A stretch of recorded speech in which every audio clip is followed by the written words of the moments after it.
నమస్తే, welcome to our channel. నేను మీ ప్రియాంకారావు. ఇప్పుడు ఒక విషయం చర్చనీయాంశంగా మారింది. ఈరోజు ఆగస్టు 1 భోగాపురం ఎయిర్పోర్ట్ లాంచ్ అయింది అండ్ ప్రధానమంత్రి గారు స్వయంగా ఆయన చేతుల మీదుగా ప్రారంభించారు. ఇక్కడ వరకు ఓకే.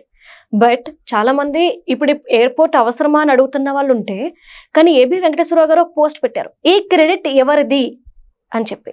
మరి ఆ క్రెడిట్ ఎవరిది అంటూ ఆయన పెట్టిన సుదీర్ఘ పోస్ట్లో ఏం చెప్తున్నారు? ఇది ఎందుకు ఇంత చర్చనీయాంశంగా మారింది? దీని మీద డిస్కస్ చేద్దాం. మనతో పాటు సీనియర్ జర్నలిస్ట్ సిఎస్ రావు గారు ఉన్నారు, ఆయన అడుగుదాం. నమస్కారం సార్. నమస్తే. ఈరోజు ఏబి వెంకటేశ్వరరావు గారు మాత్రమే కాదు, ప్రతి ఒక్కరు అడుగుతున్న ప్రశ్న ఏంటి అంటే, ఈ క్రెడిట్ ఎవరికి దక్కుతుంది అని. మీరేమంటారు? సో భోగాపురం ఎయిర్పోర్ట్ ప్రారంభోత్సవానికి ఒక వారం రోజుల నుంచి ఈ క్రెడిట్ నాది అని చెప్పి జగన్మోహన్ రెడ్డి గారు, లేదు మాది అని చెప్పి కూటమి చెప్తూ ఉన్నాయి. సోషల్ మీడియాలో గత 2 రోజుల నుంచి క్రెడిట్ గురించే మాట్లాడుకుంటూ ఉన్నారు.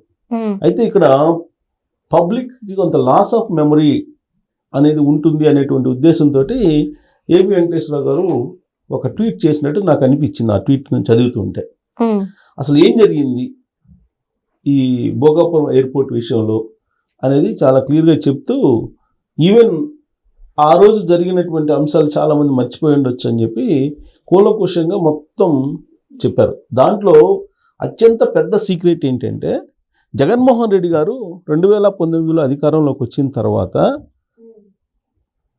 ఆ ఎయిర్పోర్ట్ని పట్టించుకోకుండా 2023 ఎన్నికల సంవత్సరంలో ఆయన దానికి ఫౌండేషన్ వేశారు. మరి ఆ మధ్యలో పీరియడ్లో ఏమైంది?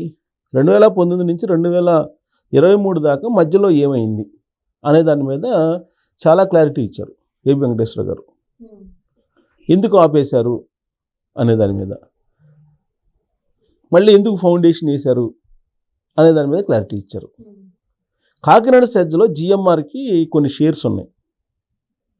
ఈ షేర్స్ని అరబిందోకి రాసిన తర్వాత ఫౌండేషన్ వేశారు అని చెప్పి రాశారు ఆయన. నిజమే అది. ఆ రోజు న్యూస్ కూడా వచ్చింది. కాకినాడ సెజ్ ఇష్యూ అయింది కదా.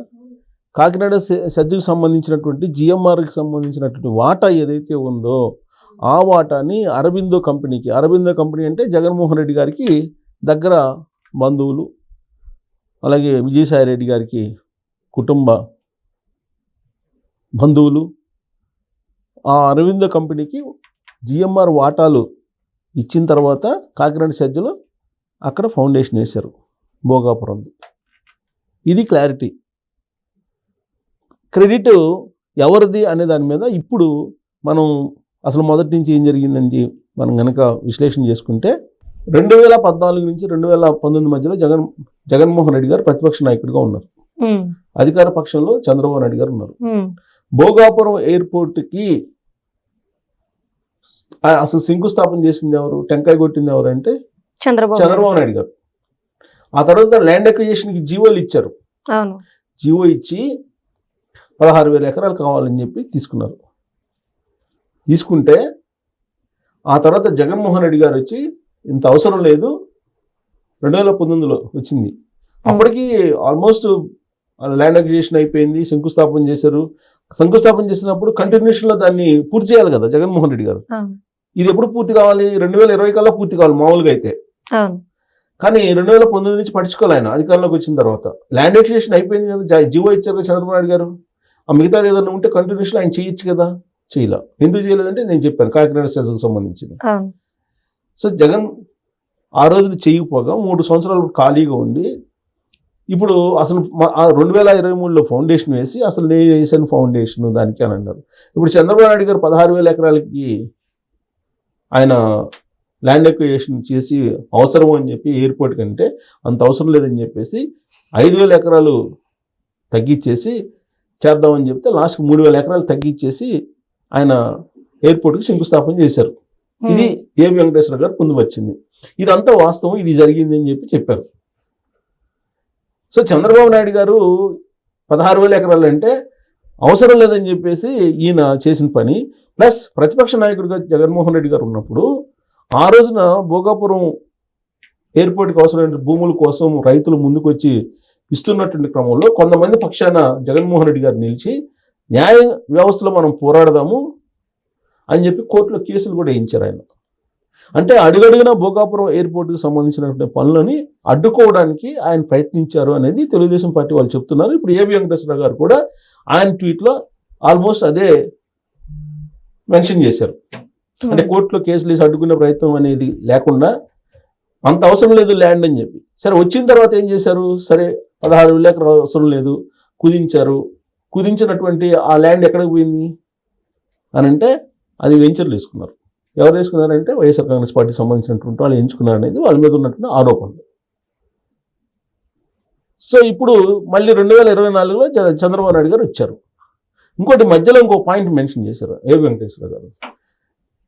2023లో ఫౌండేషన్ వేసిన తర్వాత జిఎంఆర్ వాళ్ళు జిఎంఆర్కి సంబంధించినటువంటి వాళ్ళే కంటిన్యూ చేశారు. ఎందుకు, ఆ సెజ్ వాటాలు ఇచ్చారు కాబట్టి. సరే జిఎంఆర్కి వచ్చిందా ఓపెన్ ఆక్షన్ అంటే జిఎంఆర్కి రాలా. ఎప్పుడు 2019కి ముందే చంద్రబాబు నాయుడు గారు అధికారంలో ఉన్నప్పుడే అప్పుడు గ్లోబల్ టెండర్లు పిలిస్తే అప్పుడు అంటే ఏవియేషన్ అథారిటీకి వచ్చింది. అయితే అది క్యాన్సిల్ చేసేసి జిఎంఆర్కి వచ్చేలాగా నిబంధనలు మార్చేసి జిఎంఆర్కి ఇచ్చారు. అప్పుడు విమానయాన శాఖ మంత్రిగా అశోక్ గజపతిరాజు గారు ఉన్నారు. అశోక్ గజపతిరాజు గారు ఆ నిబంధనలకు సడలించేసి జిఎంఆర్కి ఇచ్చారు. ఆ జిఎంఆర్ ఆ పనులు అప్పుడే ప్రారంభించింది. ఆ తర్వాత 2023లో మళ్ళీ అదే కంపెనీ స్టార్ట్ చేసింది ఏది వర్క్స్ని. జగన్మోహన్ రెడ్డి గారు ఫౌండేషన్ చేసిన తర్వాత ఆ ఫౌండేషన్ వేదిక మీద జిఎంఆర్ మాట్లాడారు. ఆ మాట్లాడినటువంటి దాన్ని ఒక క్లిప్ని తిప్పుతున్నారు వైఎస్ఆర్ కాంగ్రెస్ పార్టీ వాళ్ళు. ఏమన్నారు, రాజశేఖర రెడ్డి గారు శంషాబాద్ ఎయిర్పోర్ట్కి సంబంధించినటువంటి ప్రారంభోత్సవంలో పాల్గొన్నాను. ఆ తర్వాత ఇప్పుడు ఆయన కుమారుడు జగన్మోహన్ రెడ్డి గారికి సంబంధించినటువంటి ఈ భోగాపురం ఎయిర్పోర్ట్ సంబంధించిన ఫౌండేషన్లో పాల్గొన్నాను అని చెప్పి ఇది యాదృచ్ఛికమో లేదా అదృష్టమో కానీ నా అదృష్టం అని చెప్పేసి అన్నారు ఆయన. దాన్ని తిప్పుతా ఉన్నారు.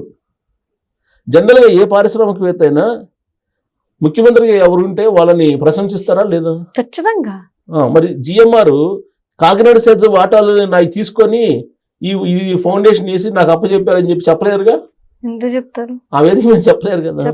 కానీ ఆయన మాట్లాడినటువంటి మాటల్ని సోషల్ మీడియాలో తిప్పుతూ ఈ క్రెడిట్ అంతా మాదేను అని చెప్పి వైఎస్ఆర్ కాంగ్రెస్ పార్టీ చెప్పుకునే ప్రయత్నం చేస్తూ ఉంది.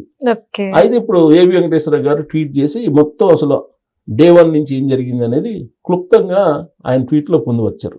ఇదంతా విన్న తర్వాత ఇప్పుడు ఏమనిపిస్తుంది ఎవరికైనా, చంద్రబాబు గారు 2024 అధికారంలోకి వచ్చిన తర్వాత దాని యుద్ధ ప్రాతిపదికన పూర్తి చేసేసి ఇప్పుడు ప్రారంభించారు. జిఎంఆర్ రికార్డ్స్లో ఏముందో తెలుసా, జగన్మోహన్ రెడ్డి గారి హయాంలో 26% వర్క్స్ మాత్రమే జరిగాయి. 74% వర్క్స్ చంద్రబాబు నాయుడు గారి హయాంలో జరిగాయి. అంటే 2014 నుంచి 19 మధ్యలో కానీ లేదా 2024 నుంచి ఇప్పటి వరకు కానీ 74% చంద్రబాబు నాయుడు గారి హయాంలో జరిగాయని చెప్పి ఆన్ రికార్డు జిఎంఆర్ రికార్డ్స్లో ఉంది. ఈ మధ్యలో జరిగినాయి ఏబి వెంకటేశ్వర గారు చెప్పారు. సో దీన్ని బట్టి క్రెడిట్ ఎవరిదో తెలుసుకోండి అని చెప్పి ఏబి వెంకటేశ్వర గారు ఒక ట్వీట్ చేశారు. చాలామంది మర్చిపోయినటువంటి ఈ కాకినాడ సెజ్ వాటాలు జిఎంఆర్ దగ్గర నుంచి అరవింద్కి ఇప్పించారు, ఆ డీలు అనేది మిస్ అయ్యారు. అది గుర్తు చేసినందుకు ముందు ఏబి వెంకటేశ్వర గారికి ధన్యవాదాలు చెప్పాలి. అంటే ఈయన పెట్టిన ట్వీట్ వల్ల ఎవరికైతే వైసీపీకి సపోర్ట్ ఉన్నారో వాళ్ళకి నష్టం చేకూరింది కదా. సరే, నష్టం ఎవరిదైనా క్రెడిట్ ఎవరిదైనా దాని మీద ఒక వారం జరుగుతుంది.